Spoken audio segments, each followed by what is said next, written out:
Hey, so here's the news. Revival X closed. Let's talk about why that is. What in the heck? What? It's closed? That doesn't make any sense. We just started a couple of years ago, 2.5 years ago. And so there are questions. Some of you don't care. You don't care at all. And hey, that's okay. But some of you have questions. Why in the world, after 2.5 years with such a huge vision, would the local expression of Revival X close? I'm going to unpack that just a little bit. First of all, we are shifting, I say local expression. So public meetings end April 22nd. That's the last day of public meetings at Revival X. And we have a local leadership team that we've developed over the last 2.5 years. And we are going to take it up a level. We're going to be contending in intercession. We're going to be specific to, some assignments that the Lord has given us and will continue to give us. We're going to be going after just revival in the area and praying over businesses and churches and praying that there's an outbreak of the fire of God. And so all of that is going on. All of that's legit, and it's going to be critical and it's important. But in terms of just what's happening locally, it's shifting pretty dramatically, and to where we're just going to be praying. We're going to be praying together, and this is our leadership team, people that have developed. We've developed over the years, and so. But what in the world? Why is this? And here's the big, clear answer: is it's all about assignment and asking ourselves the question: Are we on pace to fulfill the assignment? Or do we need to shift things up? Another way to say it is if we continue going the way that we're going, are we going to get to revival and the fulfilled vision more quickly? Or would shifting things up have a quicker and better result? And so we determined that we need to shift things up, and there's a whole bunch of spiritual, reasons, things that the Lord has revealed to us. And, you can listen to or watch the message from last Tuesday where I kind of revealed everything that is coming and the reasons and what God spoke to Amy, what God spoke to me, and, all of that. So I definitely unpacked that significantly in that message. But for you all right now, it's like, have you lost it, John? What in the world? And bottom line is this: we need to see the church. I'm talking globally, certainly in Western culture, certainly here in this nation, and certainly here in Branson, we need to see the new wineskin come. And so what's been very, very important foundationally is that we help model that reformation, help model what the city church is going to look like. And it's a challenging thing to implement and to accomplish. A great friend of mine, pastor friend from Ohio, he said, John, there's 250 years of history that you're up against, church history, and for this shift to come, it's going to be resisted significantly. It's not familiar, and it's quite a challenge. Well, of course I know that, and he's right. That's absolutely correct.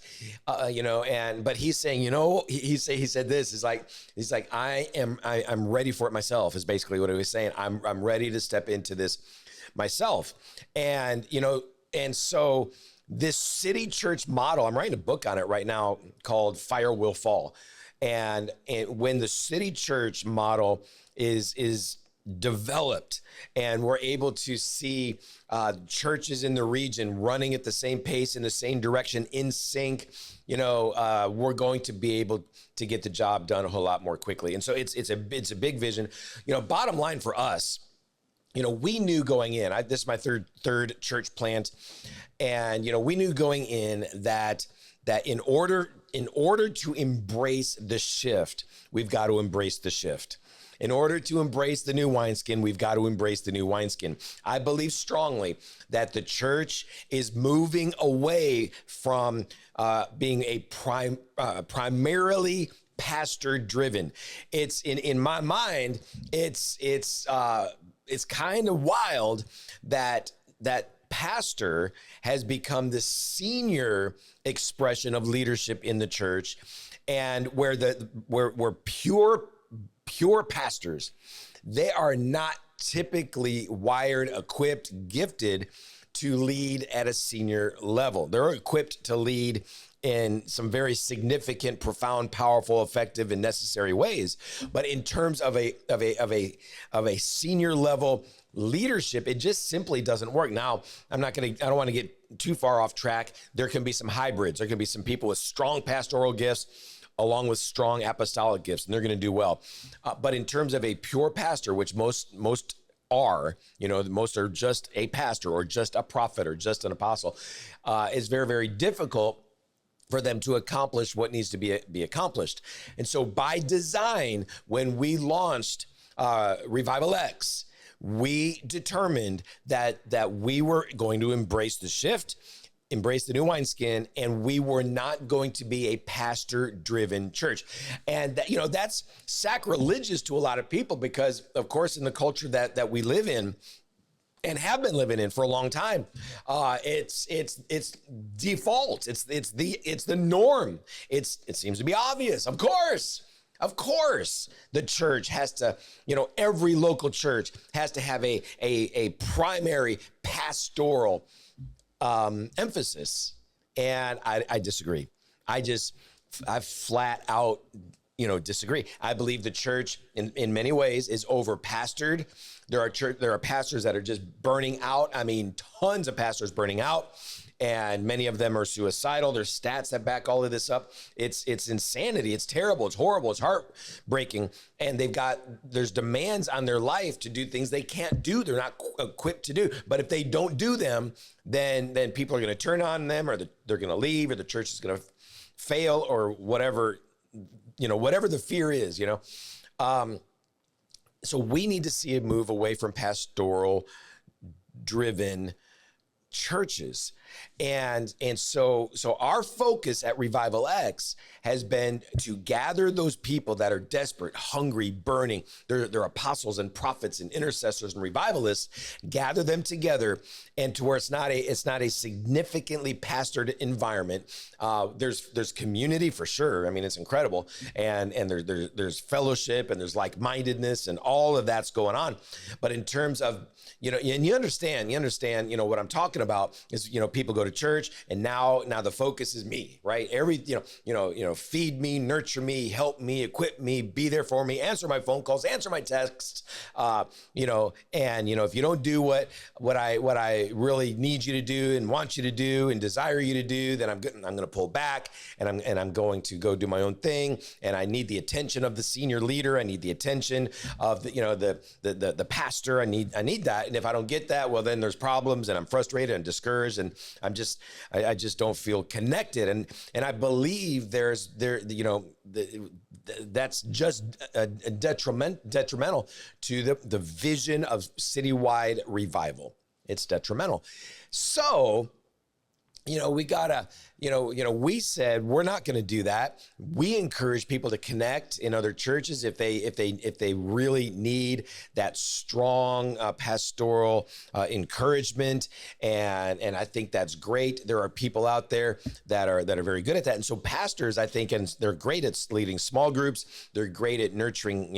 Even Jesus had just 12, and then he really only had 3 that he was connecting with on a regular basis, or that he was. That's not the right way to say it. That he was closest to, right? And then of course he was able to minister and preach to and equip and rally the larger numbers.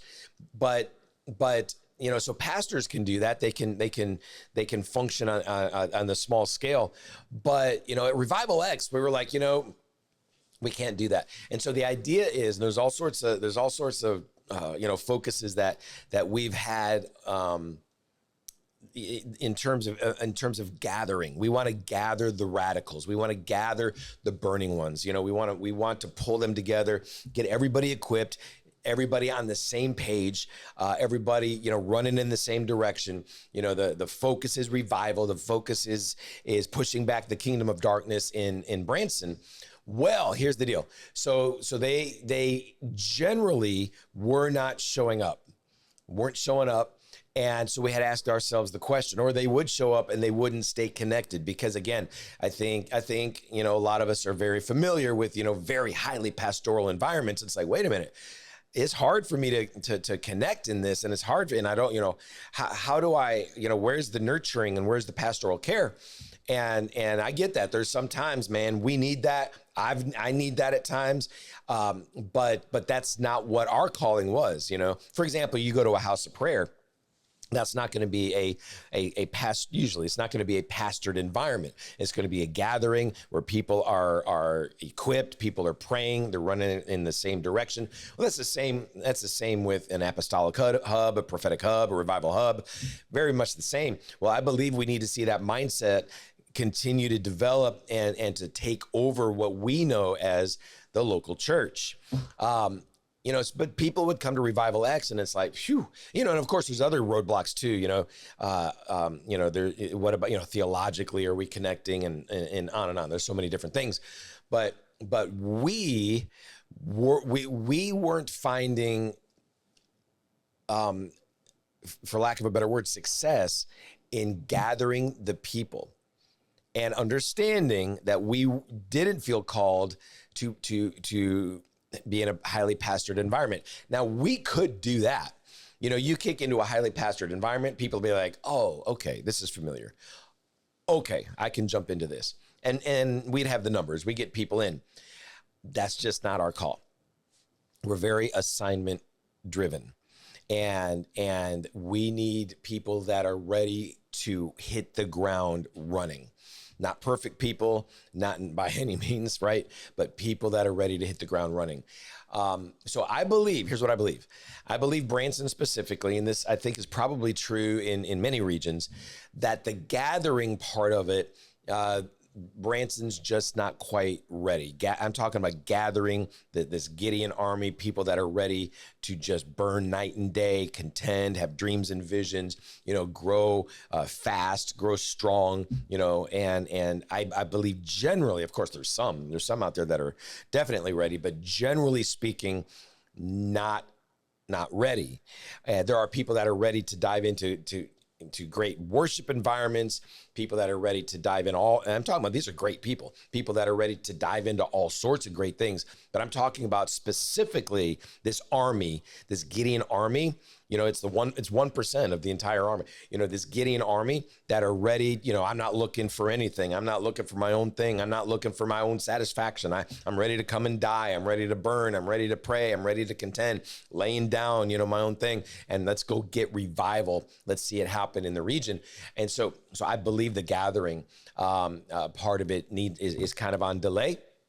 And so we are shifting from gathering to awakening, and we want to see an awakened people. We have been praying for what we call the 100. These are people, in the story of Elijah, and people hiding in the caves, prophets hiding in the caves. And we need to see those people just awakened. We need a shock to the system, and to where they are coming out of the caves and they're like, I don't need a highly pastored environment. I'm done with that.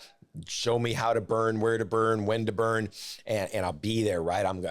Equip me, teach me, train me, shake me, rock me, break me, and I'm ready. I'm ready to run. I'm ready to go. I'm ready to see God just do wonders. And so we have shifted to awakening. I didn't want to keep trying just to gather people that maybe they're not ready. Maybe some of these people are like, you know what? I'm not ready for that. I'm not ready to do that. And I get that. I understand that. I totally do. I believe there would be more out there that were ready. And I believe that that's just not quite the case. So we're praying. So I'm shifting a whole lot of stuff over here to media. And I'm going to do my best to connect with you as best I can, as often as I can. And I want to keep shaking people out of their slumber. I want to keep, just contending and rallying the troops and seeing what God does, in the region. So I'm excited about that. I'm praying about that. And, but yep, Revival X is closing locally. but we're shifting. We're shifting into our leadership team is going to be focused on prayer assignments. And it's going to be, we're going after it. I believe there's going to be some dreams and visions and specific, prophetic assignments and missions that the Lord's going to give us.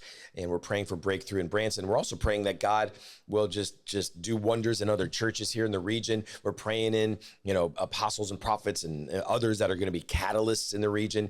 Maybe someone's going to be called to come to start a church, and they're going to have a mix of the fivefold, and it's going to be strong. And it's going to be ready to do what God's called them to do. We're praying those people in. I'm excited about jumping into some different things that other leaders are giving themselves to. I'm excited about that, and so we're gonna see what comes next. I'm excited. I'm excited. And God, I believe God is up to something. I believe revival's coming to Branson. I really do. And definitely get excited about that. This channel here on YouTube is going to be kind of under development. I'm praying and thinking, what is the best way for me to stay connected with you all and with others? What's going to be fun? What's going to be a fun channel, an effective channel? What should the format be? Is it just, you can let me know. Is it just straight up teaching? Is it stuff like this? Is it just me sharing my heart? Is it just I don't know. You could talk to me about that. Of course, I'm going to see what the Lord, how he directs. Yeah, we'll see how it goes. And I'm ready to kind of move into that next place. So that's it. I'll leave you guys with that. And until next time, just burn white hot for Jesus.